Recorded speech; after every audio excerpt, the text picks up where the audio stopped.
지은아, 네가 왜 이러고 있어? 대체 왜 금쪽 같은 내 새끼가 쓰레기통을 뒤지고 있냐고. 들고 있던 반찬통이 바닥을 뒹굴었습니다. 갓 담근 김치 국물이 아스팔트 위로 붉게 번지는데 저는 그걸 주워 담을 생각조차 하지 못했습니다. 강남의 사람 키를 훌쩍 넘는 높은 담벼락의 대저택 앞이었습니다. 그 육중한 철대문 옆 비릿한 냄새가 진동하는 음식물 쓰레기통 앞에 누렇게 뜬 얼굴에 배만 남산만큼 부른 내 딸이 푸르스름하게 곰팡이가 핀 식빵 테두리를 허겁지겁 입으로 쑤셔넣고 있었습니다. 설마 했습니다. 아니길 바랐습니다. 세상 어느 부모가 저 거짓골을 한 여자가 내 딸일 거라고 상상이나 했겠습니까? 시댁이 교육자 집안이라고 우리 딸 사모님 소리 들으며 산다고 믿고 참았던 지난 1년이 날카로운 칼이 되어 제 가슴을 후벼 팠습니다. 인기척에 놀란 아이가 흠칫하며 고개를 들었을 때 저는 뼈만 앙상하게 남은 딸의 손목을 부여잡고 그만 길바닥에 주저앉아 통곡했습니다. 하지만 그때는 꿈에도 몰랐습니다.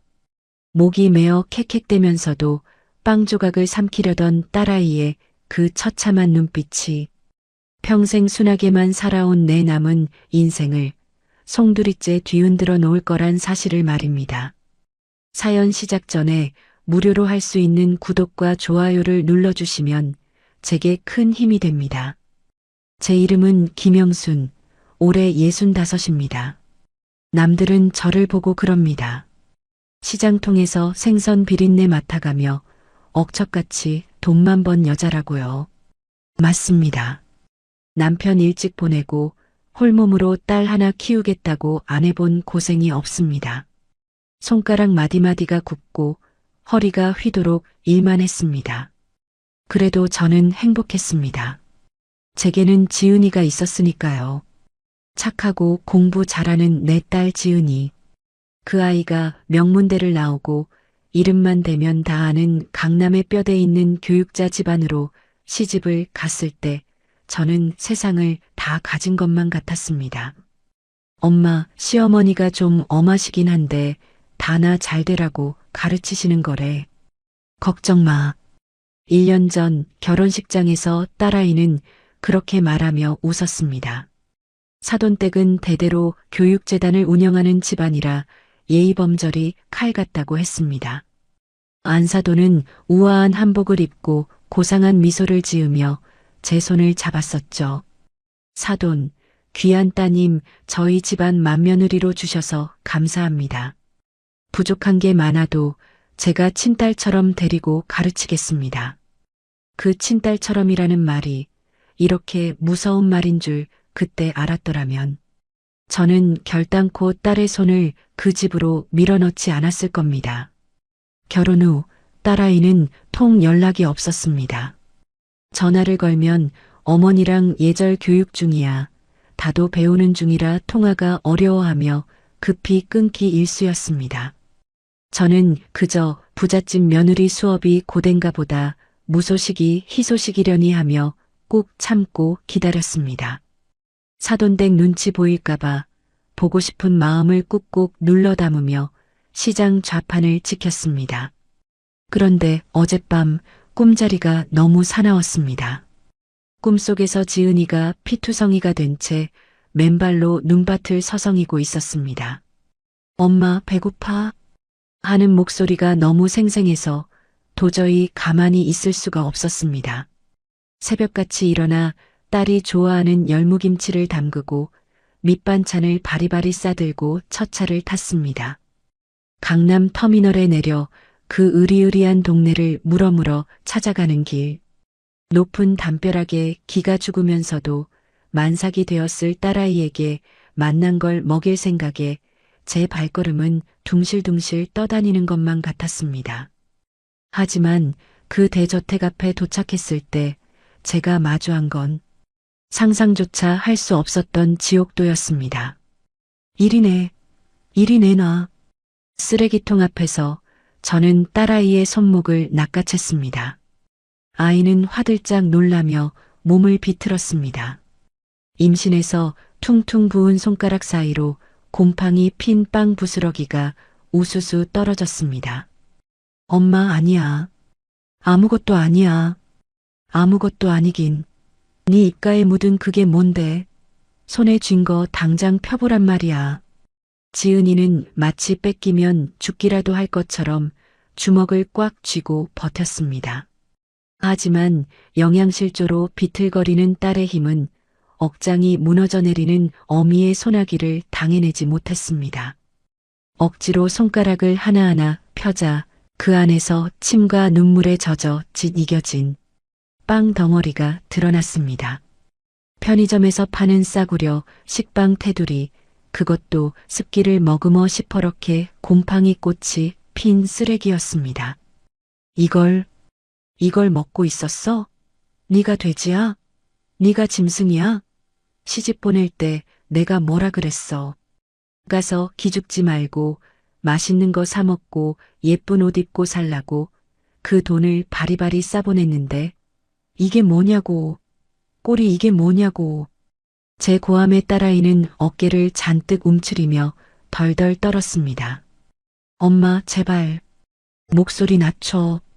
어머니 주무셔. 깨시면 나 큰일 나. 뭐 큰일 나? 지금 곰팡이 핀 빵 처먹는 것보다 더 큰일이 어디 있어. 너 나와. 당장 짐 싸서 나와. 이따위 집구석 하루도 있을 필요 없다. 저는 딸의 팔을 잡아 끌었습니다. 그런데 꿈쩍도 하지 않았습니다. 아니, 오히려 딸은 기겁을 하며 제 손을 뿌리쳤습니다. 그 눈빛은 반가운 친정 엄마를 보는 딸의 눈이 아니었습니다. 도살장에 끌려가는 소처럼 공포와 절망으로 뒤범벅된 눈이었습니다. 안 돼. 나 못 가. 절대 못 가. 가면 나 죽어, 엄마. 그때였습니다. 육중한 철대문 틈으로 칠판 긁는 듯한 날카로운 소리가 들려왔습니다. 아침부터 웬 거지들이 남의 집 앞에서 구판을 벌이나 했더니 머리끝이 쭈뼛섰습니다. 천천히 고개를 돌리자 1년 전 결혼식장에서 봤던 그 우아한 모습 그대로인 안사돈이 팔짱을 낀 채 우리를 내려다보고 있었습니다. 고급 실크 가운을 걸치고 머리에는 흐트러짐 하나 없는 그녀는 마치 더러운 오물을 보듯 코를 찡그렸습니다. 아, 안사돈. 저는 벌떡 일어났습니다.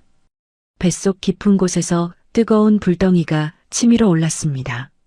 잘 나오셨습니다. 안 그래도 들어가려던 참이었어요. 사람을 봐도 정도가 있지 어떻게 만삭인 애한테 밥도 안 줘서 쓰레기통을 뒤지게 합니까? 교육자 집안이라면서요. 명망 높은 재단 이사장님 댁에서 며느리 굶기는 게 당신네 교육법입니까? 제 섯을 펄언 항의에도 안사돈은 눈 하나 깜짝하지 않았습니다. 오히려 입가에 싸늘한 비소를 머금으며 혀를 쯧쯧 찼습니다. 이래서 근본 없는 집안이랑 섞이면 안 된다니까. 무식하게 소리 지르는 것 좀 봐. 동네 사람들 다 깨우겠네. 뭐요? 무식? 사돈, 상황 파악이 안 되나 본데. 내가 굶긴 게 아니에요. 제가 스스로 단식 수행 중인 거지. 우리 집안 며느리가 되려면 인내심 테스트는 기본 아닙니까? 그리고 요즘 살이 너무 쪘어. 둔에 빠져서 내 아들 내조나 제대로 하겠어요? 식탐 조절 못해서 몰래 훔쳐먹다 걸린 걸 가지고 어디서 행패야? 인내심? 식탐? 그게 뱃속에 애가 진 산모한테 할 소리입니까? 내 딸 몸꼴을 좀 보세요. 저게 산모예요? 해골이지. 오호 말버릇하고는. 그러니까 제가 저 모양이지. 콩 심은 데 콩 나고 팥 심은 데 팥 난다더니. 안사돈의 모욕적인 언사에 눈앞이 하얘졌습니다. 저는 당장이라도 저 여자의 머리채를 휘어잡고 싶었습니다. 하지만 제가 한 발짝 다가서려던 순간 제 바짓가랑이를 붙잡는 손길이 있었습니다. 지은이었습니다. 엄마, 하지 마. 제발 그러지 마. 딸은 바닥에 무릎을 꿇은 채 엉금엉금 기어 시어머니 발치로 갔습니다. 그러고는 납작 엎드려 두 손을 싹싹 비는 것이었습니다. 어머니, 잘못했어요. 제가 엄마한테 연락한 거 아니에요. 진짜예요. 엄마가 그냥 온 거예요. 제가 쫓아낼게요. 다시는 밥 달란 소리 안 할게요. 쓰레기통도 안 뒤질게요. 용서해 주세요. 내 딸 지은이가, 내 목숨보다 귀한 내 새끼가 저 악마 같은 여자 발밑에서 벌레처럼 빌고 있었습니다. 저는 망치로 뒤통수를 얻어맞은 듯 멍해졌습니다. 이건 꿈이어야 했습니다. 악몽이어야 했습니다. 지은아, 너 미쳤어? 일어나. 왜 빌어? 네가 뭘 잘못해서 빌어? 제가 딸을 일으키려 하자 안사돈이 싸늘하게 웃으며 나직이 말했습니다. 예, 지은아. 내 엄마가 아직 상황 파악이 덜 되셨나 보다. 그 각서 지금 여기서 낭독해 드릴까? 내 뱃속에 든 거, 네 집 씨앗인지 확 까발려줘?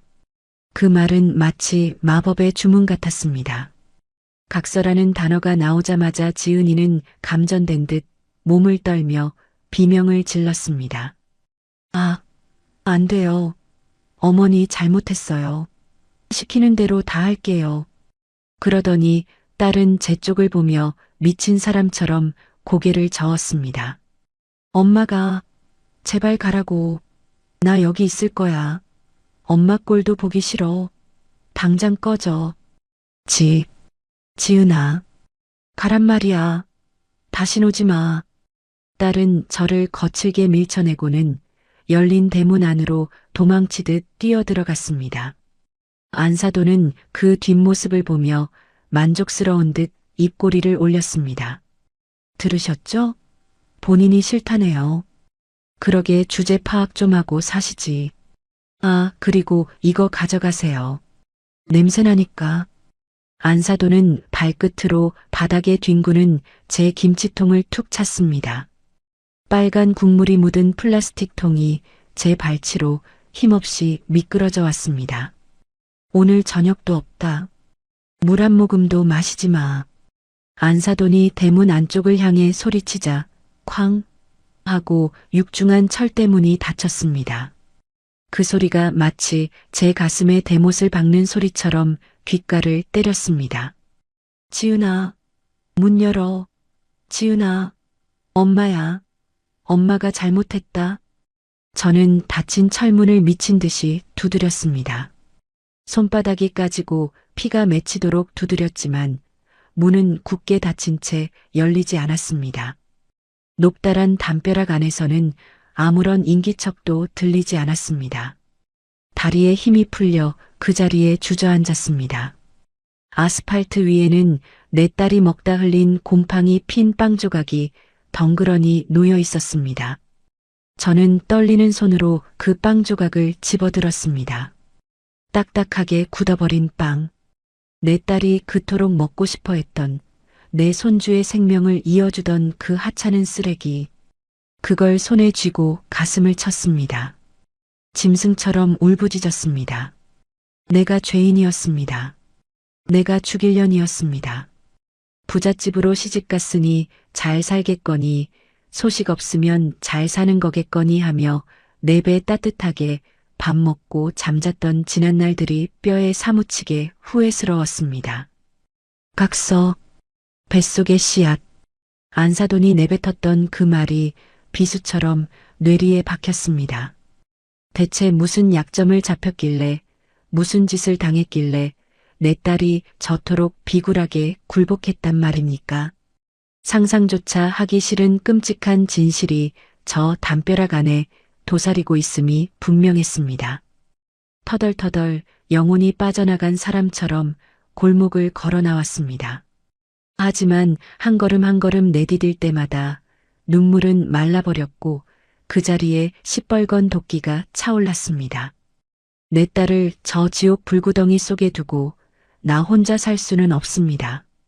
내 눈에 흙이 들어가기 전엔 절대 안 될 일입니다. 주먹을 꽉 쥐었습니다. 손톱이 살을 파고들어 피가 배어 나왔지만 아픔 따위는 느껴지지 않았습니다. 기다려라. 저는 뒤를 돌아 거대한 성벽처럼 서 있는 그 저택을 노려보았습니다. 내 딸 눈에서 눈물 뺀 데가 너희들 눈에선 피눈물이 흐르게 해줄 테니까. 설령 내 남은 목숨을 다 바쳐서라도 너희 악마 같은 집구석을 모조리 씹어 먹어줄 테니까. 시장통에서 30년 억척스럽게 살아온 독한 년 김영순이 다시 깨어나는 순간이었습니다. 그리고 그때는 저도 몰랐습니다. 이 늙은 어미의 분노가 얼마나 무서운 불길이 되어 저 대저택을 집어삼키게 될지 말입니다. 어제 저녁 저는 시장으로 돌아와 가게 셔터를 내리자마자 주저앉아 한참을 울었습니다. 하지만 눈물은 오래가지 않았습니다. 울고만 있어서는 아무것도 해결되지 않는다는 걸 30년 시장 바닥 생활이 가르쳐 주었으니까요. 새벽 4시, 저는 장롱 깊숙한 곳에 숨겨두었던 통장을 꺼냈습니다. 평생 생선 비린내 맡아가며 10원 한 장 허투루 쓰지 않고 모은 돈이었습니다. 지은이 결혼 자금이라고 겉표지에 써붙인 그 통장. 결혼할 때 혼수로 다 못해준 게 한이 되어 나중에 손주 낳으면 산후조리라도 최고급으로 시켜주려고 남겨둔 돈이었습니다. 지은아, 엄마가 이 돈 너 구하는데 다 쓸 거다. 땡전 한 푼 안 남기고 다 써서라도 너 그 지옥에서 빼내올 거다. 저는 통장을 품에 안고 다짐했습니다. 안사돈이 나를 얼굴 빤히 아는데 내가 멍청하게 변장하고 들어갈 순 없는 노릇이었습니다. 대신 내겐 돈이 있고 사람이 있었습니다. 아침이 밝자마자 저는 시장 상인회장인 왕 언니를 찾아갔습니다. 강남 부잣집 파출부 소개소 소장과 사돈지간인 왕 언니라면 그 집구석 사정을 훤히 꿰뚫고 있을 게 분명했습니다. 언니, 나 좀 도와줘. 그 집, 내 딸 시댁 말이야. 거기서 일하다 그만둔 사람 없어? 아니면 지금 일하는 사람이라도 좋고 나한테 좀 연결해줘. 왕 언니는 콩나물을 다듬다 말고 제 퉁퉁 부은 눈을 보더니 혀를 찼습니다. 너 어제 거기 갔다 왔다며. 무슨 사단이 났길래 눈이 붕어 눈깔이 됐어? 사돈이 뭐라디? 묻지 마. 나 지금 숨 넘어가기 직전이니까. 그냥 사람 하나만 찾아줘. 그 집에서 쫓겨나서 앙심 품은 사람 있으면 더 좋고. 제 서슬 퍼런 눈빛에 왕 언니는 한숨을 푹 쉬며 전화를 돌렸습니다. 여기저기 전화를 돌리기를 30분. 왕 언니의 목소리가 갑자기 커졌습니다. 그래. 그 여자가 거기서 일했었어? 아이고, 억울해서 잠도 못 잔다더니 그 집이었어? 알았어. 지금 바로 오라 그래. 전화를 끊은 왕 언니가 저를 보며 고개를 끄덕였습니다. 잘됐다, 영순아. 너 최 여사 알지? 저기 건어물 가게 김씨네 사촌.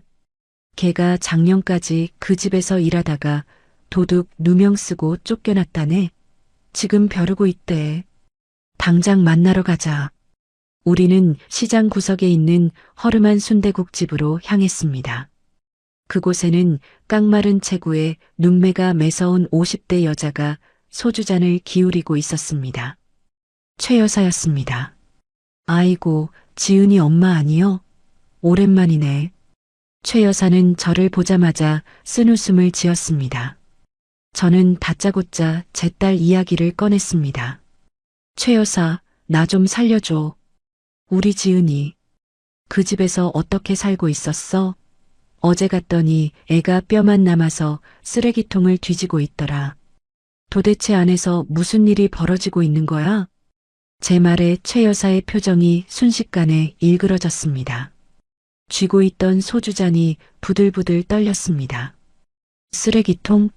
아? 결국 그 사단이 났구만. 독한 년. 진짜 독한 년이야, 그 이사장. 최 여사는 소주를 한 입에 털어넣고는 주위를 살피더니 목소리를 낮췄습니다. 지은이 엄마, 놀라지 말고 들어. 내가 그 집에서 1년을 일했는데 거긴 사람 사는 집이 아니여. 감옥이여, 감옥. 감옥이라니? 그 집구석 CCTV가 몇 대인지 알아? 거실, 부엌, 복도, 심지어 며느리 방 앞까지 감시 카메라가 달려 있어. 안사돈 그 옆편네 자기 방에서 모니터로 24시간 며느리 감시해. 물 한 모금 마시는 거, 화장실 가는 것까지 다 체크한다고. CCTV? 숨이 턱 막혔습니다. 가정집에 CCTV라니. 그것도 며느리를 감시하려고? 그건 약과야. 더 기가 막힌 건 뭔 줄 알아? 며느리 발목. 그거 봤어? 발목? 아니, 치마 입고 있어서 못 봤는데. 안 봤으면 다행이네. 봤으면 지은이 엄마 그 자리에서 기절했을겨. 최 여사는 몸서리를 치며 말을 이었습니다. 그년이 며느리 도망 못 가게 한다고 발목에다가 위치 추적기 같은 걸 달아놨어.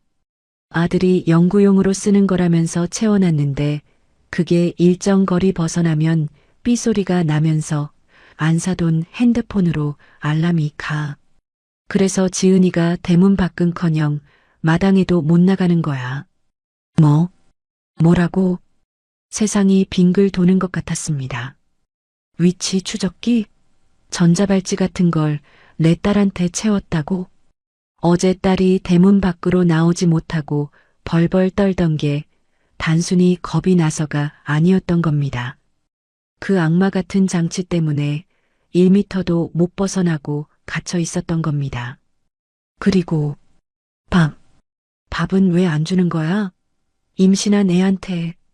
제 울부짖음에 최 여사는 고개를 저었습니다. 그게 제일 끔찍해. 안사돈이 그러더라. 가난한 집년들은 배부르면 딴 생각한다고. 헝그리 정신이 있어야 시키는 대로 고분고분하다고. 그래서 하루에 딱 2끼, 그것도 샐러드랑 닭가슴살 쪼가리만 줘. 애가 배고파서 냉장고라도 열면 바로 CCTV로 보고 있다가 인터폰으로 쌍욕을 해대는 거야. 네가 돼지냐, 친정에서 그렇게 배웠냐 하면서. 주먹을 꽉 쥔 제 손톱이 살을 파고들어 피가 배어 나왔습니다. 내 딸이, 금쪽 같은 내 새끼가 그런 취급을 받고 있었다니. 내가 부잣집 사모님 됐다고 좋아라 춤출 때 내 딸은 짐승처럼 사육당하고 있었습니다. 근데 지은이는 왜 가만히 있어? 도망치면 되잖아. 친정으로 오면 되잖아. 그게 각서 때문이야. 각서? 어제 안사돈도 그 얘기를 하던데. 대체 무슨 각서야? 최 여사는 한숨을 푹 쉬더니 품에서 꼬깃꼬깃한 종이 한 장을 꺼냈습니다. 내가 쫓겨나기 전에 쓰레기통 비우다가 찢어진 걸 주워서 테이프로 붙여놓은 거야. 혹시 나중에 써먹을 때 있을까 싶어서 가지고 있었는데. 이거 봐봐. 떨리는 손으로 종이를 받아들었습니다. 거기엔 삐뚤빼뚤한 글씨로, 하지만 내 딸 지은이의 필체가 분명한 글씨로 이렇게 적혀 있었습니다. 각서 1. 본인 이지은은 시어머니의 모든 지시에 절대 복종한다. 2. 친정어머니 김영순의 시장 점포 보증금 및 사채 빚 3억 원을 시댁에서 대신 갚아준 것을 인정하며 이를 갚을 때까지 시댁의 허락 없이 외출 및 연락을 금한다. 3. 만약 이를 어길 시 뱃속 아이의 친권은 전적으로 시댁에 귀속되며 본인은 즉시 이혼하고 빈손으로 나간다. 4.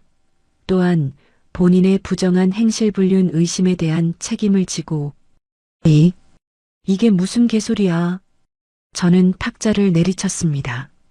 시장 점포 보증금? 사채 빚 3억? 나는 땡전 한 푼 빚진 적이 없습니다. 평생을 꼬박꼬박 저축하며 살아온 내가 사채라니요. 이거 다 가짜야. 조작이라고. 내가 언제 빚을 져. 알지, 나도 알지. 근데 지은이는 그렇게 믿고 있어. 안 사돈 그년이 가짜 차용증이랑 사채업자 연기하는 놈들까지 동원해서 지은이 앞에서 쇼를 했거든. 니네 엄마가 도박 빚져서 사채업자한테 끌려가게 생겼는데 내가 갚아줬다. 대신 너는 평생 우리 집 종으로 살아라. 이렇게 가스라이팅을 한 거야. 피가 거꾸로 솟았습니다. 내 딸의 효심을 이용해 나를 볼모로 잡고 딸을 노예로 부려먹은 겁니다. 게다가 부정한 행실? 내 딸이 불륜이라도 저질렀다는 겁니까?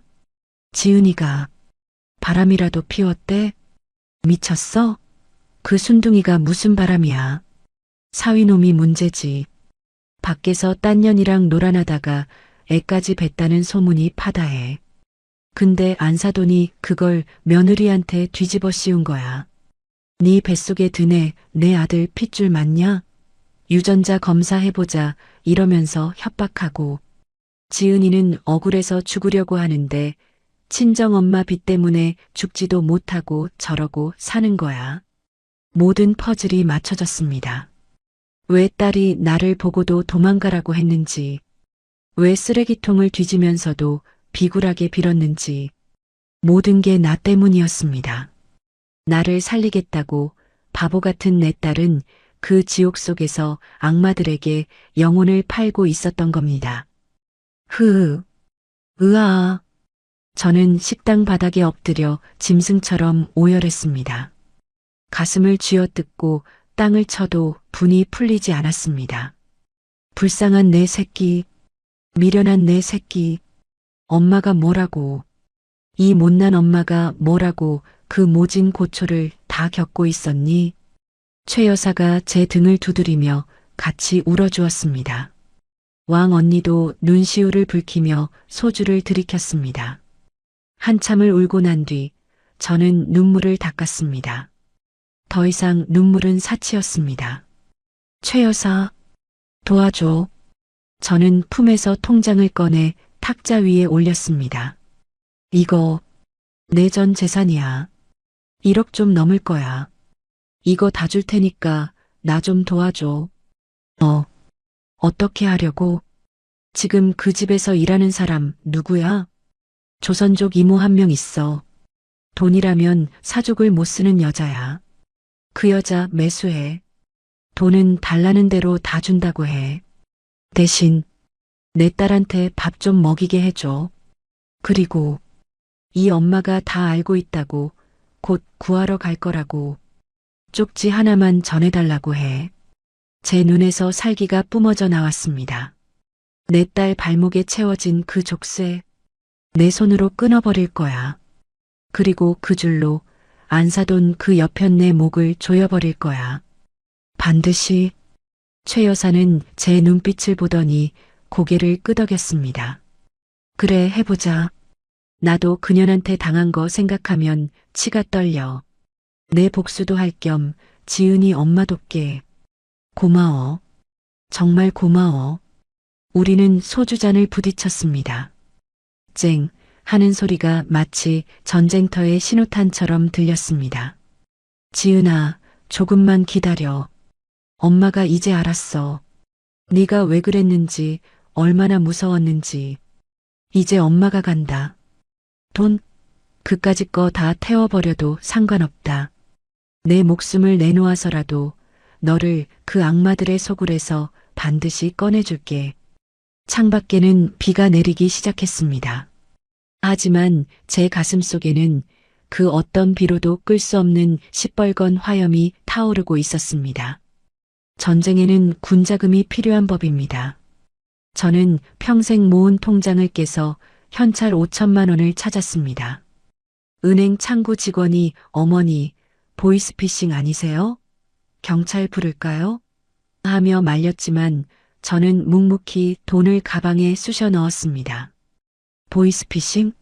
그것보다 더 무서운 악마들에게서 내 딸을 구해내려는 몸값이었습니다. 시장 상인의 사무실에서 최 여사와 머리를 맞댔습니다. 지금 그 집에서 일하는 조선족 이모, 이름이 연변댁이야. 한국 온 지 3년 됐는데 고향에 있는 아들 대학 보낸다고 돈이라면 물불 안 가리는 여자지. 안사돈이 월급 짜게 주기로 유명해서 불만이 많을 거야. 어떻게 접선해? 그 집에 찾아갈 순 없잖아. 걱정 마. 그 여자 매일 오후 3시에 음식물 쓰레기 버리러 나와. 안사돈이 냄새난다고 집안에 1초도 못 두게 하거든. 그때를 노려. 오후 2시 50분. 저는 다시 그 육중한 철대문역 골목에 승합차를 대고 숨죽여 기다렸습니다. 왕 언니가 빌려준 배달 트럭이었습니다. 정확히 3시가 되자 쪽문이 열리고 퉁명스러운 표정의 여자가 음식물 쓰레기통을 들고 나왔습니다.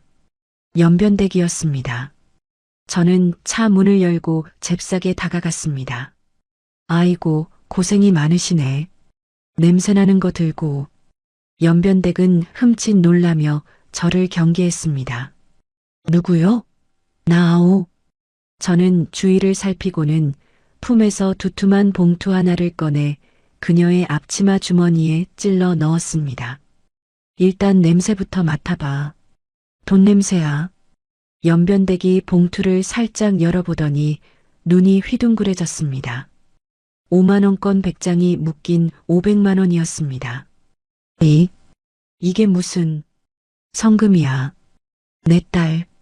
그 집 며느리 지은이 엄마야. 나 좀 도와주면 이거 10배 더 줄게. 연변댁의 눈동자가 흔들렸습니다. 안사돈의 서슬 퍼런 감시가 무서운 듯 했지만 돈의 유혹은 더 강력했습니다. 그녀는 침을 꿀꺽 삼키며 물었습니다. 뭘 하면 됩니까? 안주인 알면 나 잘리는데. 안 들키게 하면 되지. 어려운 거 아냐. 내가 주는 도시락 지은이 방에 몰래 넣어줘.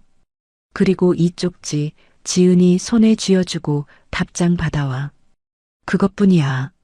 CCTV는 어쩌고? 거실이랑 복도에 눈깔이 쫙 깔려 있는데. 사각지대가 있잖아. 최 여사가 알려줬어.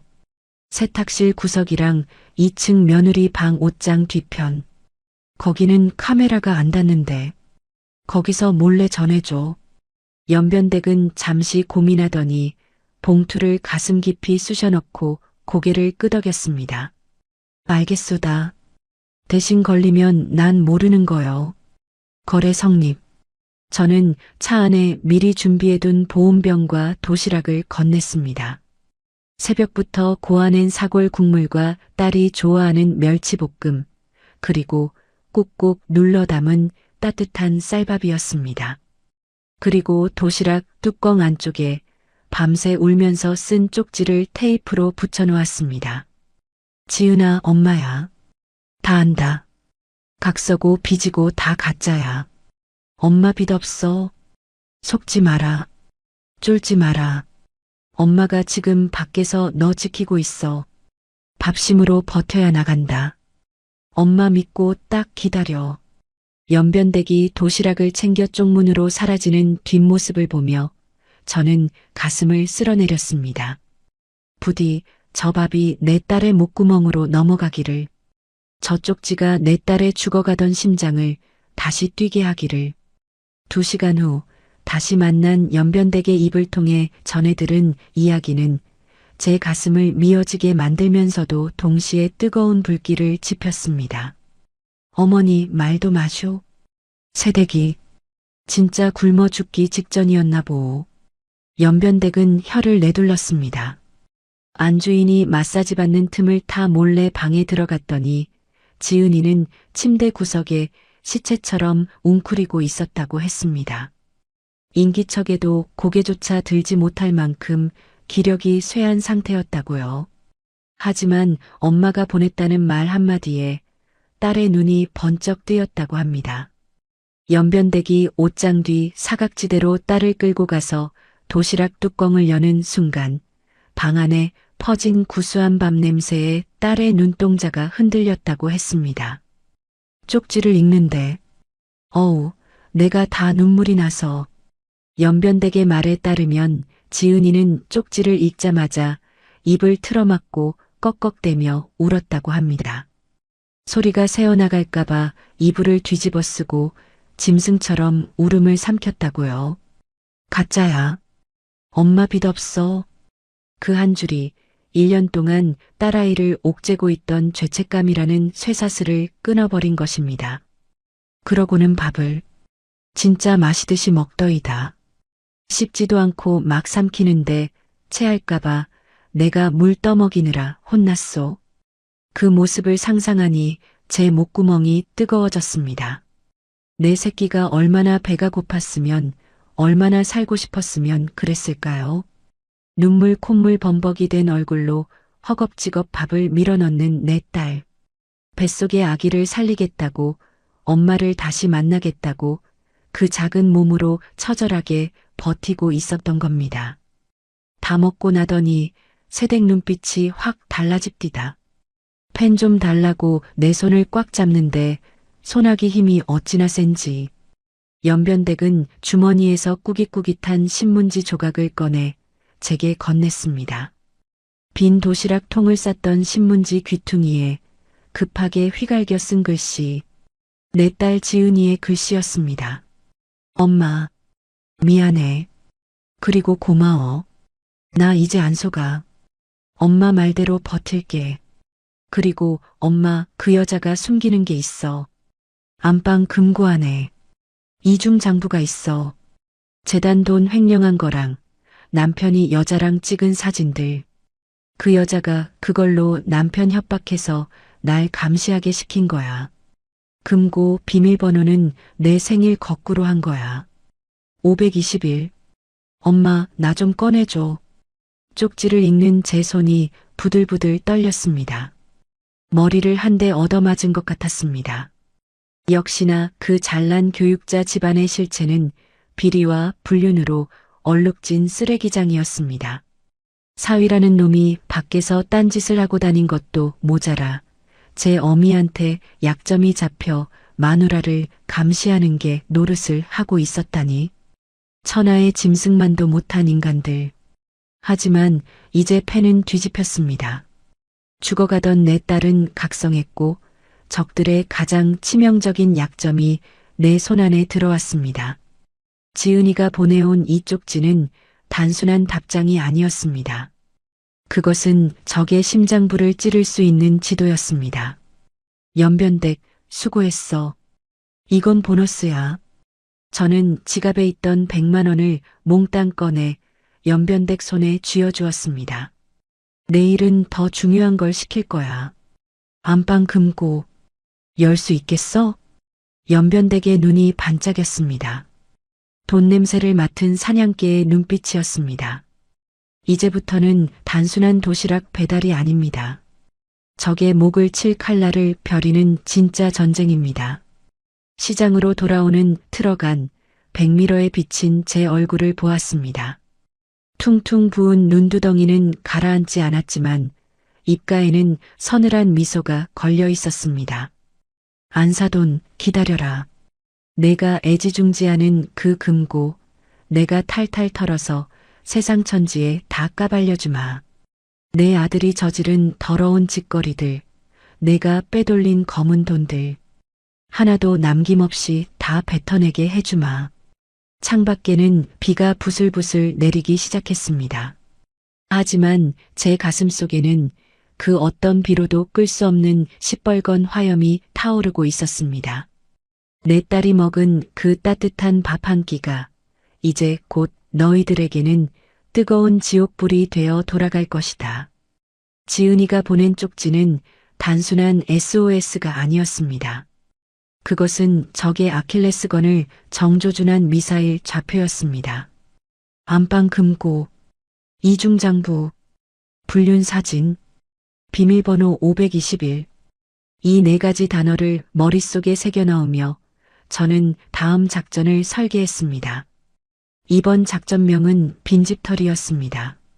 아침 일찍 저는 시장 뒷골목에 있는 허름한 간판의 사무실을 찾았습니다. 용안 심부름센터. 겉보기엔 퀵서비스 사무실 같지만 이곳 소장인 박 씨는 한때 형사밥을 먹었던 시장통 최고의 마당발이자 해결사였습니다. 박 소장, 일 하나만 해줘. 저는 딸의 결혼식 사진에서 오려낸 사위 박현우의 얼굴 사진과 현금 100만 원을 책상 위에 올렸습니다. 이놈 뒤 좀 밟아줘. 강남대 교수인데 밖에서 딴 살림 차렸다는 소문이 있어.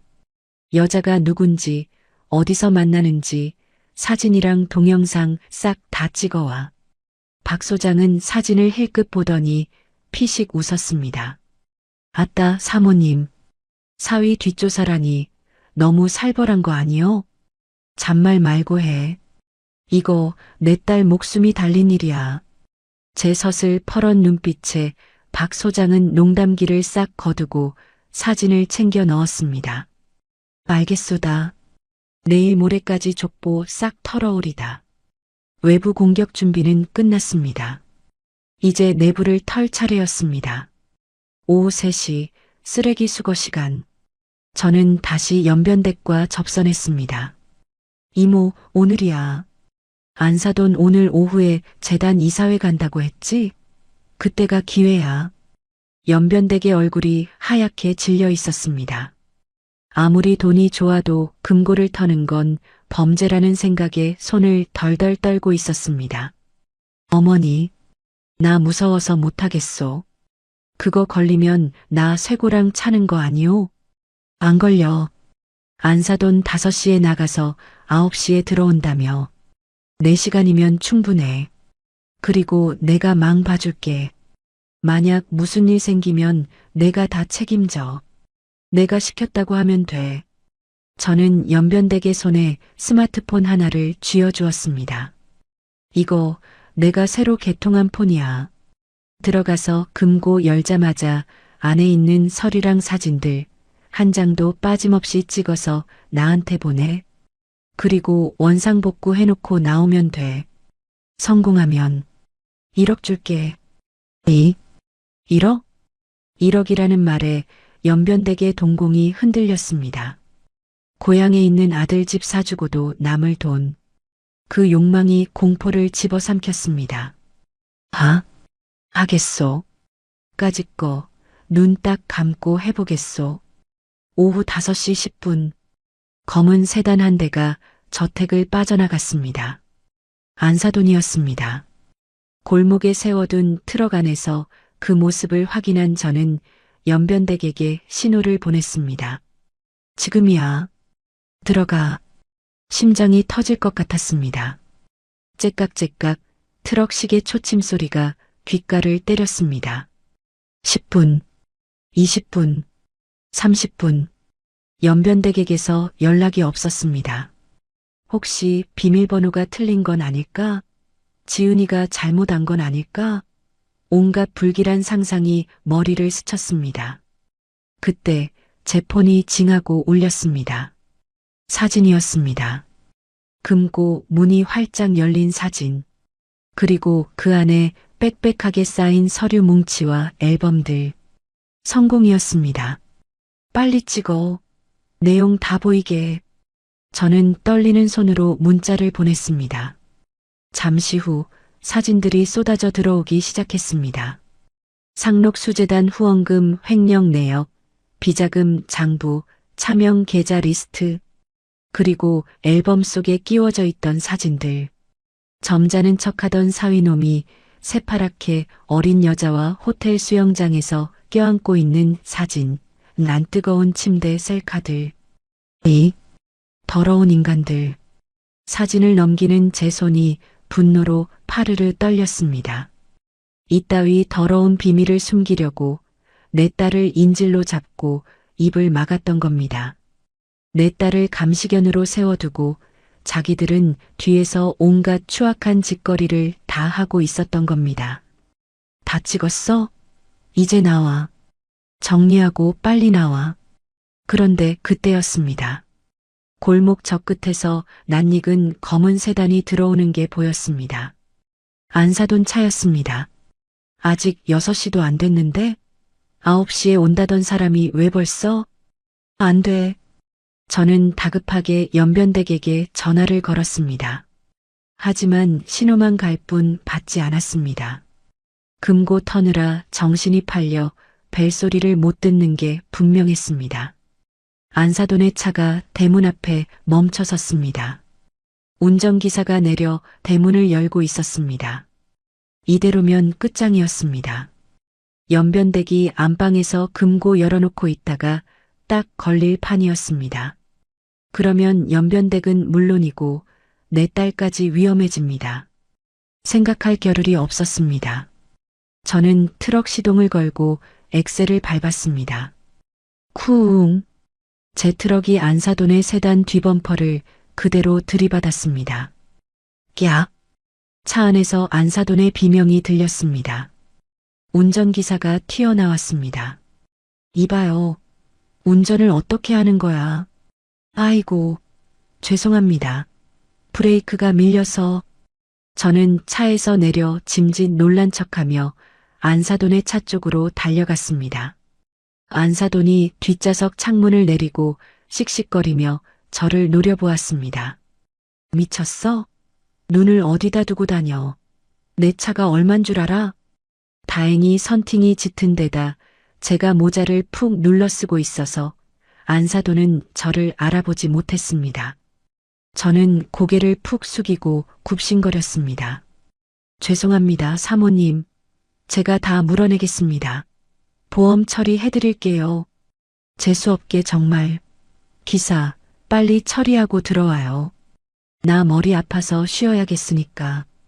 안사돈은 차에서 내려 집으로 들어가려 했습니다. 안 됩니다. 지금 들어가면 안 됩니다. 아직 연변댁이 안방에 있습니다. 사모님, 잠깐만요. 목 잡으시는 거 보니 다치신 것 같은데 병원부터 가셔야죠. 나중에 딴소리하면 안 되니까 지금 같이 가시죠. 저는 일부러 안사돈 앞을 막아서며 진상을 부렸습니다. 시간을 끌어야 했습니다. 1분, 아니 10초라도 더 벌어야 했습니다. 이 여자가 돌았나? 비켜. 안사돈이 제 밀치고 대문으로 들어서려는 찰나 제 주머니 속 폰이 징하고 울렸습니다. 어머니 나왔소. 다 정리하고 나왔소. 연변댁의 문자였습니다. 다리에 힘이 풀려 그 자리에 주저앉을 뻔했습니다. 하늘이 도왔습니다. 찰나의 차이로 연변댁이 부엌으로 빠져나간 것입니다. 에이그 알겠습니다. 그럼 보험사 부를 테니 기다리세요. 저는 그제야 안사돈을 보내주었습니다. 안사돈은 별 미친년을 다 보겠네 하며 욕설을 내뱉고는 씩씩거리며 집 안으로 사라졌습니다. 트럭으로 돌아온 저는 핸들에 머리를 박고 거친 숨을 몰아쉬었습니다. 식은땀으로 등 뒤가 다 젖어 있었습니다. 심장이 터져버릴 것만 같았습니다. 하지만 제 손에는 천만금보다 더 귀한 것이 쥐어져 있었습니다. 스마트폰 화면 속 선명하게 찍힌 이중 장부와 불륜 사진들. 이것들이야말로 저 철옹성 같은 대저택을 한 방에 무너뜨릴 다이너마이트였습니다. 잡았다. 제 입에서 헛웃음이 터져 나왔습니다. 안사돈, 기대해라. 내가 감추고 싶어 했던 그 추악한 비밀들이 이제 곧 세상 밖으로 나와 춤을 추게 될 테니까. 내가 내 딸에게 지옥을 보여줬듯이 나도 너에게 파멸이 뭔지 똑똑히 보여주마. 저는 트럭 시동을 걸었습니다. 엔진 소리가 그 어느 때보다 힘차게 들렸습니다. 이제 남은 건 이 폭탄을 언제, 어디서 터뜨리느냐 하는 것뿐이었습니다. 그리고 그날은 머지 않았습니다. 적의 목을 치려면 칼날은 날카로울수록 좋습니다. 무딘 칼로는 상처만 입힐 뿐 숨통을 끊어놓을 수 없으니까요. 안방 금고에서 나온 이중 장부와 불륜 사진들은 분명 강력한 무기였지만 제 상대는 안사돈입니다. 법망을 요리조리 피해가며 평생을 남들 머리 꼭대기에서 살아온 미꾸라지 같은 여자. 사진 몇 장쯤이야 합성이다. 조작이다라고 우기며 빠져나갈 게 뻔했습니다. 빼도 박도 못할 증거. 전 국민이 보는 앞에서 꼼짝없이 수갑을 차게 만들 그런 결정적 한 방이 필요했습니다. 움직이는 영상, 변명할 수 없는 적나라한 육성, 그 자리에서 덜미를 잡힌 현행범의 꼴. 그것만이 저 철옹성을 무너뜨릴 수 있습니다. 이틀 후 저는 흥신소 사무실로 달려갔습니다. 박 소장이 건네준 USB 안에는 사위놈의 추악한 민낯이 고스란히 담겨 있었습니다. 강남 K호텔 1205. 오늘 오후 2시. 상간녀 생일 파티. 도청 파일 속에서 자기야, 오늘 밤엔 집에 안 들어갈 거야 라며 꿀이 뚝뚝 떨어지는 사위의 목소리를 듣는 순간 저는 주먹을 불끈 쥐었습니다. 손톱이 살을 파고드는 고통조차 느껴지지 않았습니다. 내 딸은 발목에 족쇄가 채워진 채 지옥에서 말라가는데 너는 밖에서 딴 여자와 희희낙낙하고 있었구나. 내 딸을 감시견으로 세워두고 너는 꼬리를 흔들며 딴 살림을 차렸구나. 그래, 오늘이 내 제삿날이다. 내가 그토록 지키고 싶어 했던 그 껍데기뿐인 명예, 내가 오늘 갈기갈기 찢어주마. 오후 1시, 저는 시장통 어벤져스를 소집했습니다. 왕 언니, 건어물 최 여사, 그리고 정육점 쌍칼 아저씨까지. 평소엔 드세기로 소문난 시장통 사람들이지만 오늘만큼은 그 누구보다 든든한 제 지원군이었습니다. 우리는 승합차에 몸을 싣고 강남 K호텔로 향했습니다. 차 안에는 마치 범죄 소탕 작전을 나가는 형사들처럼 팽팽한 긴장감이 감돌았습니다. 창밖으로 스쳐 지나가는 강남의 화려한 빌딩 숲이 오늘따라 유난히 차갑고 비정해 보였습니다. 하지만 제 가슴속은 그 어느 때보다 뜨겁게 타오르고 있었습니다. 오후 2시 10분, K호텔 12층 복도. 청소부 카트 뒤에 숨어 숨죽이고 있던 우리는 1205 문이 열리는 찰나의 순간을 노렸습니다. 심장 소리가 귓가에 쿵쿵 울렸습니다. 룸서비스 직원이 초인종을 누르고 안에서 네, 나가요 하는 사위의 목소리가 들려오는 그 짧은 순간, 그 찰나의 틈을 놓치지 않고 정육점 쌍칼 아저씨가 몸으로 문을 팍 밀치고 들어갔습니다. 방 안은 가관이었습니다. 고급스러운 샴페인 향과 역겨운 향수 냄새가 진동하는 그곳. 샤워 가운만 걸친 사위놈은 소스라치게 놀라 뒷걸음질 쳤고 침대 위에는 발라의 젊은 여자가 비명을 지르고 있었습니다. 왕 언니가 캠코더를 들이대자 사위는 얼굴을 가리며 소파 뒤로 숨기 바빴습니다. 장모님. 사색이 되어 벌벌 떠는 사위놈의 꼴이라니. 1년 전 결혼식장에서 어머님, 제가 지은이 평생 행복하게 해주겠습니다라며 보여줬던 그 젠틀하고 거만한 미소는 온데간데 없었습니다. 지금 제 눈앞에 있는 건 그저 욕망에 찌든 추한 짐승 한 마리뿐이었습니다. 저는 침대 위에 놓인 케이크를 집어들어 그 뻔뻔한 얼굴에 처박아 버렸습니다. 하얀 생크림 범벅이 되어 장모님 한 번만 봐주세요. 이거 나가면 저 학교 잘립니다 하며 제 바짓가랑이를 잡고 비는 꼴을 보자니 10년 묵은 체증이 내려가는 듯 했습니다.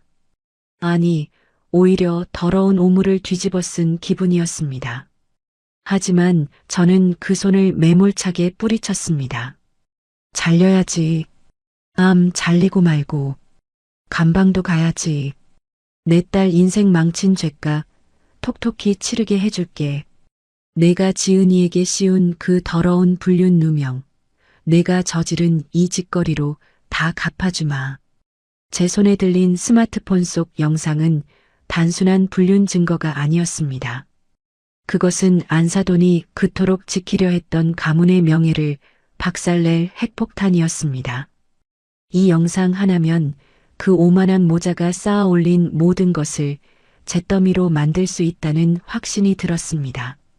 승리의 기쁨에 취해 시장으로 돌아오던 길 가지만 위기는 예상치 못한 곳에서 들이닥쳤습니다.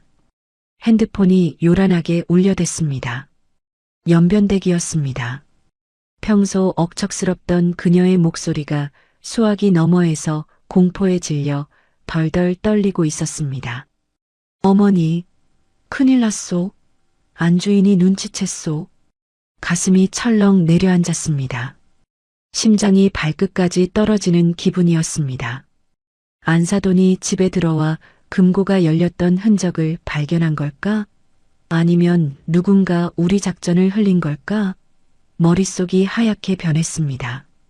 연변댁의 말에 따르면 안사돈이 도우미들을 전부 거실로 집합시켜 가방 검사를 하고 방을 뒤지겠다고 난리를 치고 있다는 것이었습니다. 집안에 쥐새끼가 있다며 내 정보를 빼돌린 년이 누구냐며 길길이 날뛰는 안사돈의 서슬에 연변댁은 당장이라도 도망치고 싶다며 울먹였습니다. 피가 마르는 것 같았습니다. 등줄기에 식은땀이 흘러내렸습니다. 만약 연변댁이 잡혀서 제가 준 비밀폰이라도 들키는 날엔 모든 게 끝장입니다. 제 작전이 수포로 돌아가는 건 물론이고 인질로 잡혀있는 내 딸 지은이에게 어떤 화풀이가 돌아갈지 상상만 해도 끔찍했습니다. 그 악마 같은 여자가 분풀이 대상으로 삼을 사람은 오직 힘없는 며느리뿐일 테니까요. 지은이는 무사해.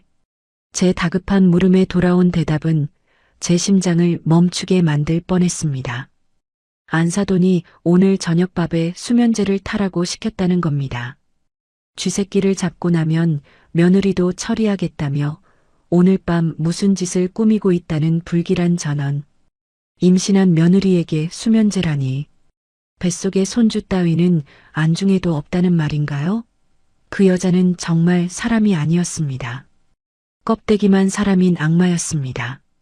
저는 핸들을 잡은 손이 하얗게 질리도록 힘을 주었습니다. 입술을 피가 나도록 깨물었습니다. 여기서 무너지면 안 됩니다. 내가 여기서 당황하면 내 딸이 죽습니다. 연변댁을 진정시키는 게 급선무였습니다. 지금 도망치면 범인이라고 자백하는 꼴이 되니 절대 쫄지 말고 딱 잡아떼라고, 내가 준 폰은 변기 물통 속에 숨기라고 최대한 침착하게 지시했습니다. 하지만 제 목소리도 미세하게 떨리고 있었습니다. 전화를 끄는 저는 차창 밖을 노려보았습니다. 어둠이 짙게 깔린 도로는 마치 끝이 보이지 않는 터널 같았습니다. 하지만 저는 더 이상 어둠을 두려워할 시간이 없었습니다. 작전 변경입니다. 안사돈이 도끼를 품고 내 딸을 해치려 한다면 저도 더 이상 숨어서 싸울 이유가 없습니다. 저들이 선을 넘었다면 나도 선을 넘어야 합니다. 이판사판입니다. 오늘 밤 끝장을 봐야겠습니다. 언니, 동네방네 소문 좀 내줘. 오늘 밤 그 재단 이사장 집에서 불꽃놀이가 있을 거라고. 제 눈에서 살기가 번뜩였습니다. 안사돈, 내가 내 딸에게 약을 먹이려 해? 좋다. 오늘 밤 내 집구석을 아예 불바다로 만들어주마. 내가 숨기려던 그 추악한 비밀들, 내가 횃불을 들고 들어가서 다 태워버릴 테니까. 내가 쌓아 올린 그 가식의 성벽이 얼마나 허무하게 무너지는지 똑똑히 보여주마. 저는 엑셀을 밟았습니다. 엔진 소리가 맹수처럼 포효했습니다. 어둠이 깔린 강남의 도로 위로 제 분노가 질주하기 시작했습니다. 기다려라, 지은아. 엄마가 간다.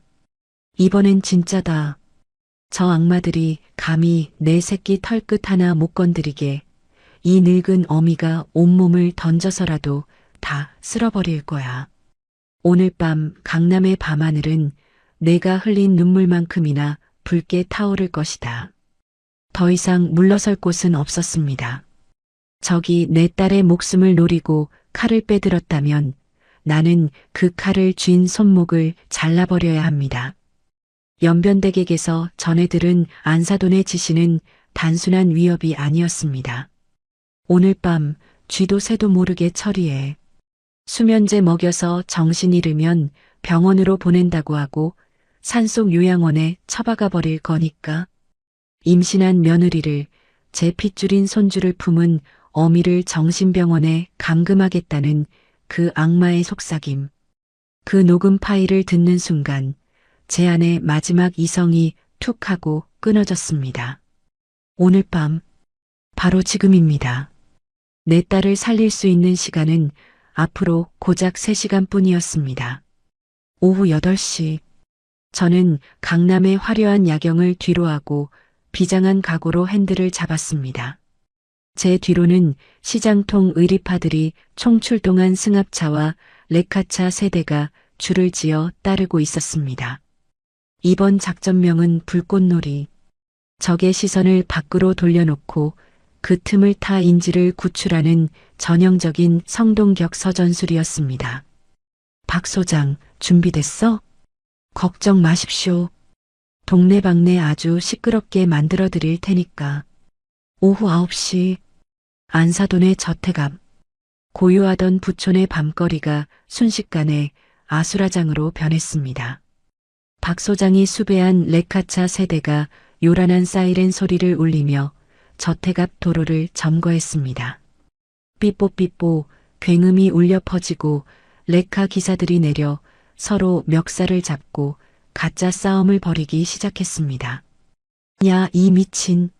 운전을 그따위로 해. 내가 먼저 끼어들었잖아. 다 나와. 오늘 다 죽었어. 고성과 욕설이 오가고 동네 개들이 지저대기 시작했습니다. 예상대로 저택 2층에 불이 켜지고 대문이 열리며 안사돈이 뛰쳐나왔습니다.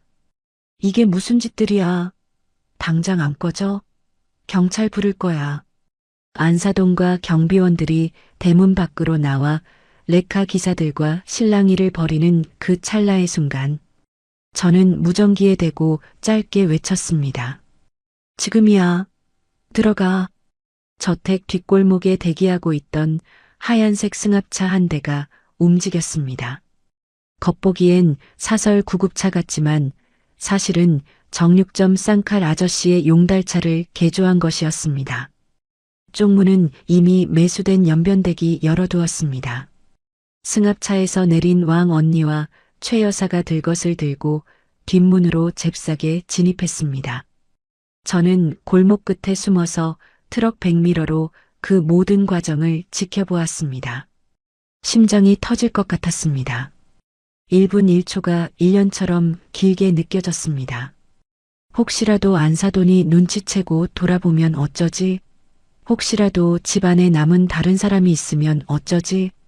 입술이 바짝바짝 타들어가고 핸들을 잡은 손이 하얗게 질렸습니다.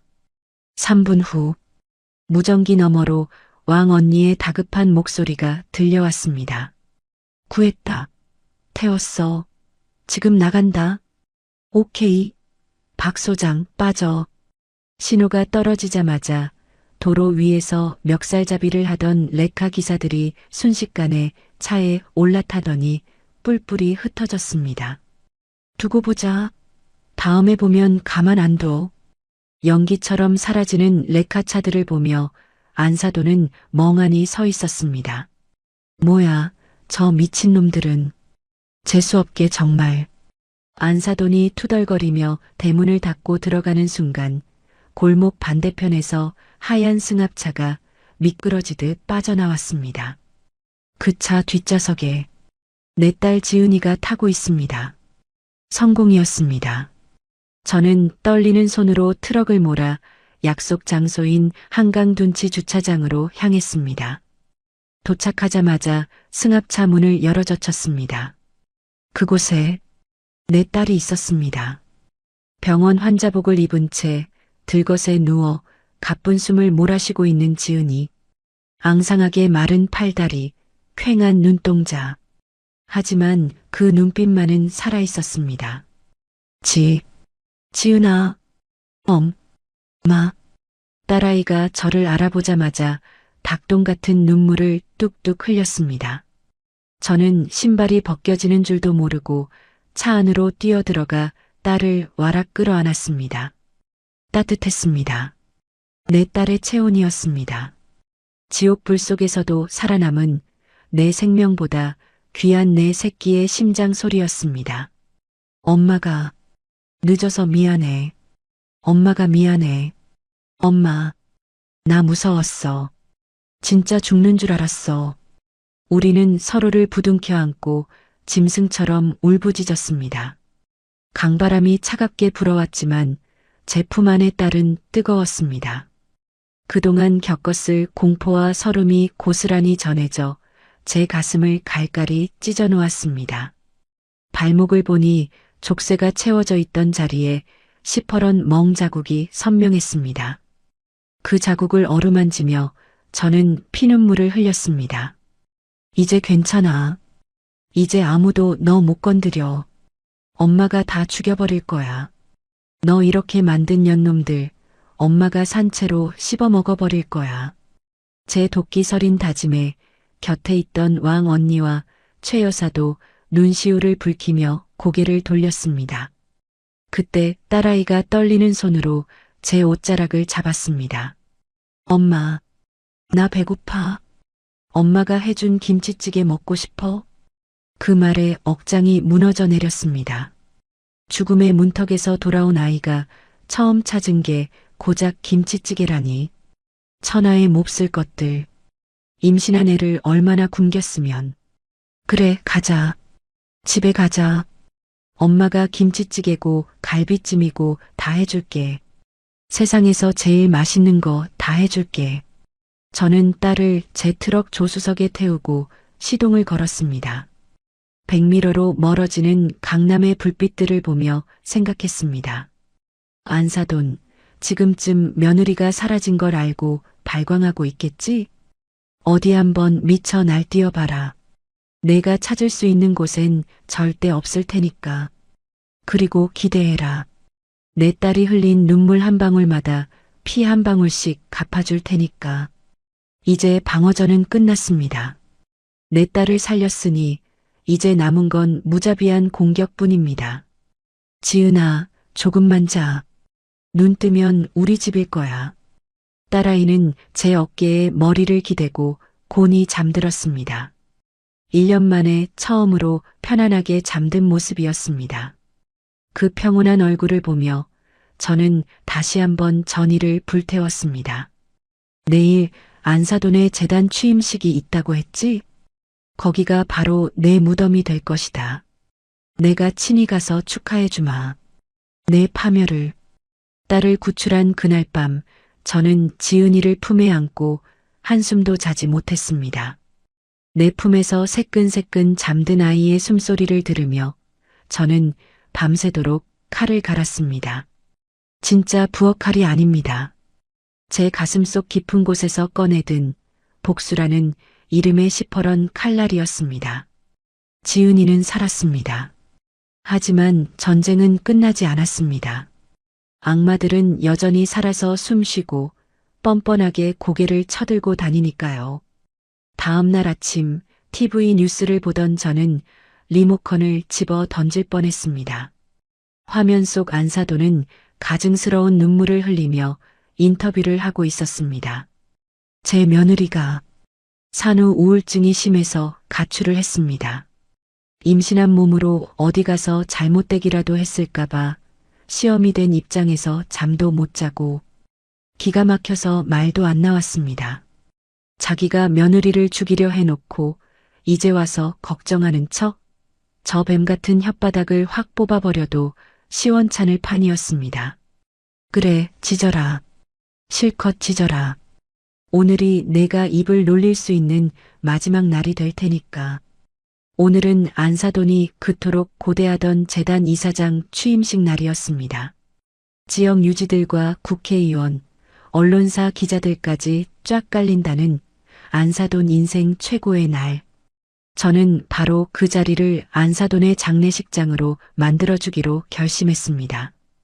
오전 10시 저는 시장통 식구들과 함께 승합차에 올랐습니다. 왕 언니, 최 여사, 쌍칼 아저씨, 그리고 컴퓨터 잘 만지기로 소문난 쌀가게 아들내미 준수까지. 우리 시장통 어벤져스는 비장한 각오로 강남으로 향했습니다. 행사장인 호텔 그랜드 볼룸은 화려하기 그지없었습니다. 입구에는 축 이사장 취임이라고 쓰인 화환들이 줄지어 서 있고 안사도는 우아한 한복을 입고 손님들을 맞이하느라 정신이 없었습니다. 그 옆에는 뻔뻔한 사위놈도 서서 굽신거리고 있더군요. 우리는 호텔 직원 유니폼으로 갈아입고 행사장 곳곳에 스며들었습니다. 준수는 방송실로, 왕 언니와 최 여사는 서빙 직원으로, 쌍칼 아저씨와 저는 무대 뒤편으로. 오후 2시 취임식이 시작되었습니다. 사회자의 소개와 함께 안사돈이 단상에 올랐습니다. 우레와 같은 박수가 쏟아졌습니다. 존경하는 내외 귀빈 여러분, 제가 이 자리에 서게 된 것은 오로지 교육에 대한 열정과 사랑 때문이었습니다. 가증스러운 멘트가 이어질 때마다 속에서 신물이 올라왔습니다. 교육, 사랑, 지나가던 개가 웃을 소리였습니다. 저는 무전기에 대고 속삭였습니다. 준수야, 준비됐지? 네, 이모. 신호만 주세요. 한 방에 갑니다. 안사돈의 연설이 절정에 달할 무렵 저는 무대 뒤 커튼을 꽉 쥐었습니다. 저는 앞으로 우리 재단을 투명하고 깨끗하게 이끌어 나갈 것을 약속드리며 지금이야, 쏴. 제 외침과 동시에 쌀가게 준수의 손가락이 엔터키를 눌렀습니다. 순간 안사돈의 얼굴을 비추던 대형 스크린 화면이 지직거리더니 팟하고 바뀌었습니다. 행사장에 웅장하게 울려 퍼지던 클래식 음악도 뚝 끊겼습니다. 대신 스크린에는 충격적인 영상이 떴습니다. 호텔방에서 발라의 여자와 뒹구는 사위놈의 적나라한 모습. 자기야, 오늘 밤엔 집에 안 들어갈 거야. 장모년 냄새나서 싫어. 어머, 저게 뭐야? 저거 박 교수 아니야? 세상에. 객석이 술렁이기 시작했습니다. 안사돈은 당황해서 뒤를 돌아보다가 얼어붙었습니다. 이게 뭐야? 당장 끄라고. 하지만 영상은 시작에 불과했습니다. 곧이어 스피커를 찢을 듯한 날카로운 목소리가 행사장을 뒤덮었습니다. 안사돈의 육성 녹음 파일이었습니다. 가난한 집년들은 배부르면 딴 생각해. 밥 주지 마. 굶겨. 발목에 족쇄 채워놔. 도망 못 가게. 개처럼 묶어두란 말이야. 오늘 밤 처리해. 수면제 먹여서 정신병원에 처박아 버려. 행사장은 순식간에 아수라장이 되었습니다. 사람들은 입을 틀어막고 경악했습니다. 기자들은 미친 듯이 플래시를 터뜨렸습니다. 우아한 척하던 교육자 집안의 추악한 민낯이 만천하에 까발려지는 순간이었습니다. 안사돈은 단상 위에서 사시나무 떨듯 떨고 있었습니다. 아니야. 이거 조작이야. 음해라고. 발악하는 그 꼴을 보니 더 이상 참을 수가 없었습니다. 저는 무대 뒤에서 천천히 걸어나갔습니다. 제 손에는 마이크가 들려 있었습니다. 조작?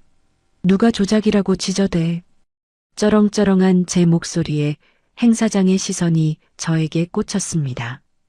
저는 뚜벅뚜벅 단상으로 걸어 올라갔습니다. 안사돈이 저를 보고 귀신이라도 본 듯 뒷걸음질 쳤습니다. 너, 왜 내가 죽은 줄 알았냐? 내 며느리 친정엄마가 여기 살아서 왔다. 저는 안사돈의 멱살을 잡았습니다. 그리고 온 힘을 다해 뺨을 후려갈겼습니다. 짝! 경쾌한 파열음이 행사장에 울려 퍼졌습니다. 안사돈의 고개가 획 돌아가고 화려한 올림머리가 풀어 헤쳐졌습니다. 이건 내 딸 굶긴 값이다. 짝! 이건 내 딸 발목에 족쇄 채운 값이다. 자, 그리고 이건 감히 내 손주까지 죽이려 한 값이다. 세 대를 연달아 맞은 안사돈은 바닥에 널브러졌습니다. 그 우아하던 얼굴은 붉게 부어오르고 코피가 터져 꼴이 말이 아니었습니다. 사위놈이 말리려고 달려들었지만 정육점 쌍칼 아저씨가 나타나 단숨에 제압했습니다. 어딜 덤벼. 내 놈은 이따가 나랑 면담 좀 하자. 저는 쓰러진 안사돈을 내려다보며 마이크에 대고 외쳤습니다. 여기 계신 여러분, 똑똑히 보십시오. 이게 바로 이 여자의 실체입니다. 교육자? 자선사업가? 웃기지 말라 그래요. 자기 며느리를 짐승처럼 가두고 학대한 악마가 바로 이 여자입니다. 제가 증인이고 여기 나온 영상이 증거입니다. 객석에서는 야유와 비난이 쏟아졌습니다. 누군가 물병을 던졌고 안사돈은 비명을 지르며 머리를 감싸쥐었습니다. 경찰 불러. 당장 저 여자 구속해. 저런 인간이 무슨 이사장이야. 물러가라. 경찰 사이렌 소리가 들려오기 시작했습니다. 안사돈은 그제야 상황을 파악하고 기어서 도망치려 했지만 왕 언니와 최 여사가 앞을 가로막았습니다. 어딜 도망가? 콩밥 먹으러 가야지. 경찰들이 들이닥쳐 안사돈과 사위놈의 손에 수갑을 채웠습니다. 안 돼. 이거 나. 내가 누군 줄 알아. 변호사 불러.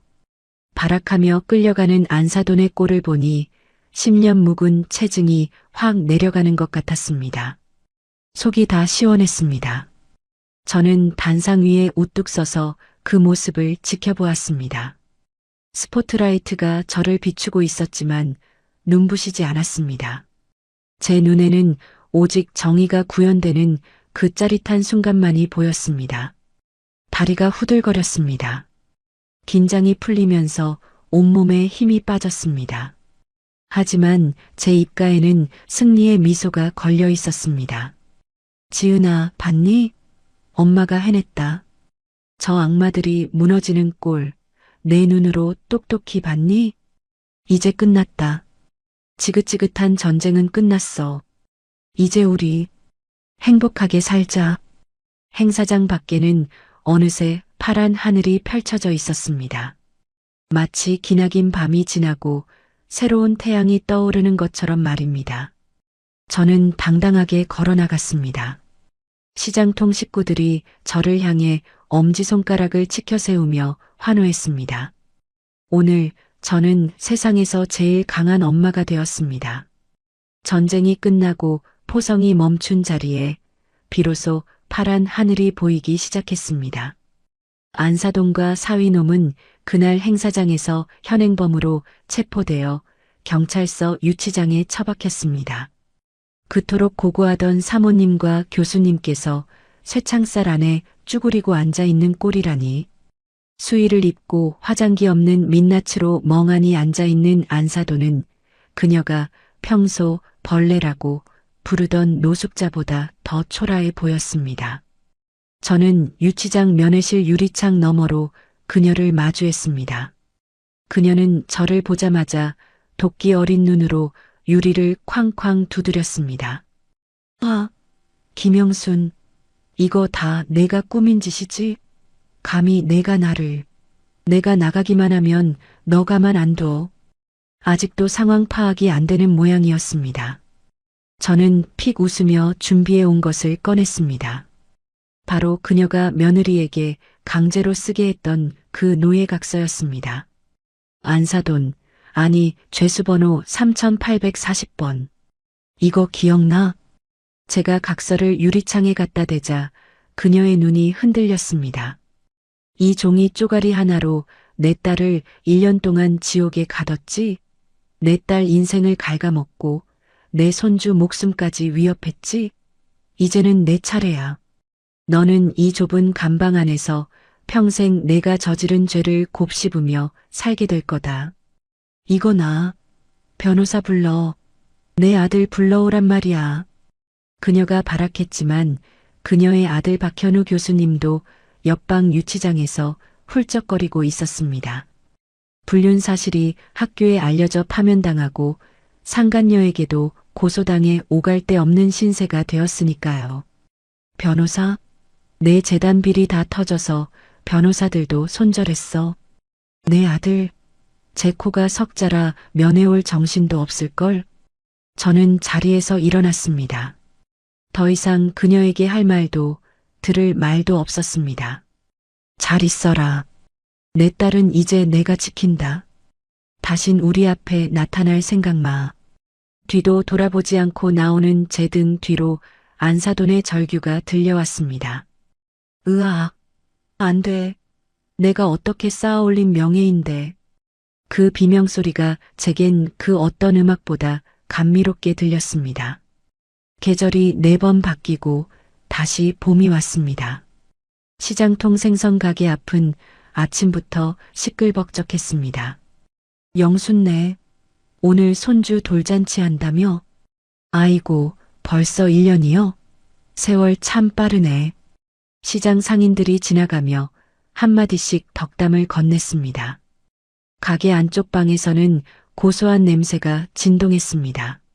엄마, 미역국 간 좀 봐줘. 싱겁지 않아? 앞치마를 두른 지은이가 국자를 들고 제게 물었습니다. 1년 전 뼈만 앙상하게 남아서 쓰레기통을 뒤지던 그 처참한 모습은 온데간데 없었습니다. 볼살이 통통하게 오르고 얼굴에는 생기가 돌았습니다. 무엇보다 그 죽어있던 눈동자가 이제는 별처럼 반짝이고 있었습니다. 어디 보자. 딱 좋다. 우리 딸 솜씨가 엄마 닮아서 일품이네. 제가 엄지를 치켜 세우자 지은이가 활짝 웃었습니다. 그 미소를 보는 것만으로도 제 배가 부른 것 같았습니다. 방 한가운데에는 오늘의 주인공, 제 손주 우주가 방글방글 웃으며 기어다니고 있었습니다. 건강하게 태어나준 것만으로도 고마운데 어찌나 순하고 예쁜지 시장통의 마스코트가 되었습니다. 우주가 엉금엉금 기어와 제 품에 안겼습니다. 보들보들한 살결, 전 냄새. 이 아이를 지키기 위해 제가 벌였던 그 처절했던 전쟁들이 주마등처럼 스쳐 지나갔습니다. 할미가 우리 우주 지켜주려고 악마랑도 싸우고 불 속에도 뛰어들었단다. 우리 강아지 그거 알아? 우주는 알아듣기라도 한 듯 깨르르 웃으며 제 코를 잡고 흔들었습니다. 저녁이 되자 가게 앞 평상에 잔치상이 차려졌습니다. 왕 언니, 최 여사, 쌍칼 아저씨, 연변댁 모두가 모여 축배를 들었습니다.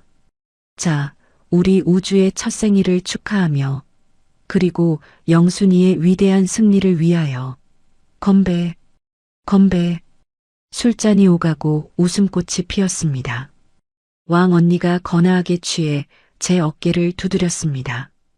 영순아, 너 그때 기억나냐?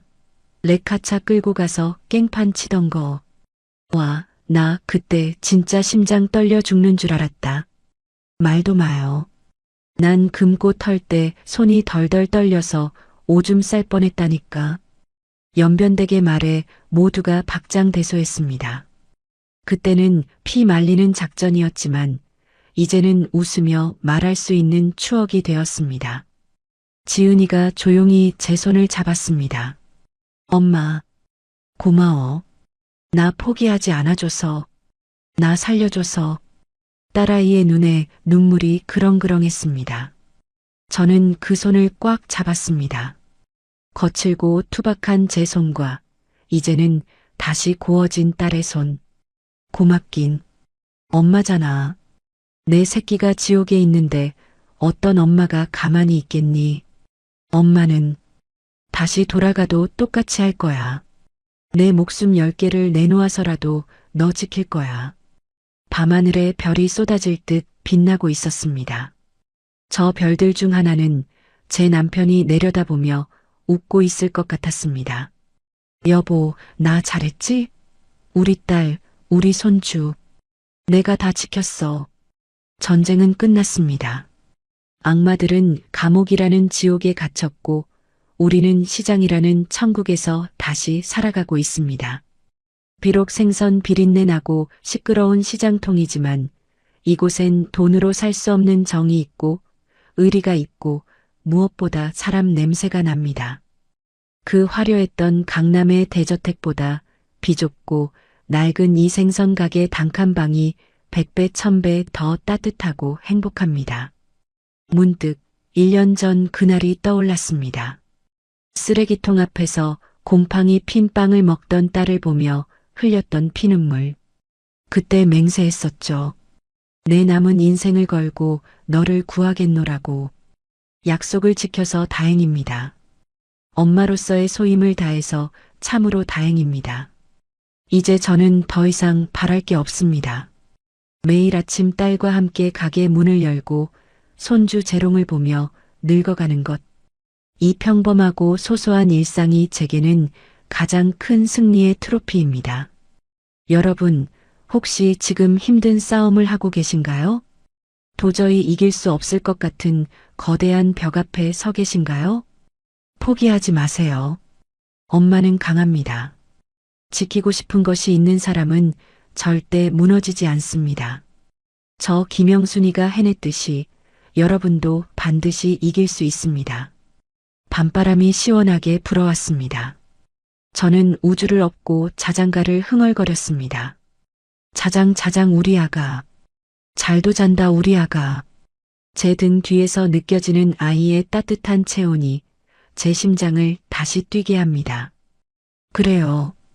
이것이 바로 제가 싸워야 했던 이유, 제가 살아가는 이유입니다. 오늘 밤은 참으로 길고 또 아름다울 것 같습니다. 이 행복을, 이 평화를 영원히 지켜나갈 것입니다.